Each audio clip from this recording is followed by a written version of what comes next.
dagaalku si degdeg ah ayuu iskaga bedelay sidii hore sababtoo ah khiyaanada uu sameeyay amiirka Qirim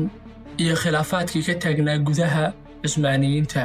waxayna arrimahaasi ay noqdeen masiibo weyn oo gilgishay tiirkii ay ku taagneed dawladdii weyneed ee Cusmaaniyiinta dagaalkani Cusmaaniyiintu waxa ay u baxeen inay ka soo hooyaan guulo balse nasiib darro waxa ay la kulmeen jab aad u xun waxayna lumiyeen nolol muhiim ah sida Hungary, Austria, Croatia iyo Poland sidoo kalena waxa ay lumiyeen haybadii iyo sumcaddii ay sanado badan dhisayeen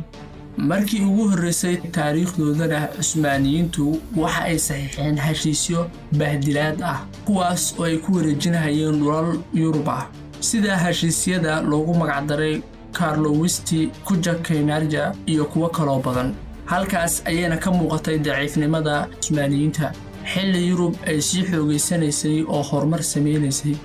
dalal badan ay markaasi gacanta ku dhigaysay oo ay guumeysanaysay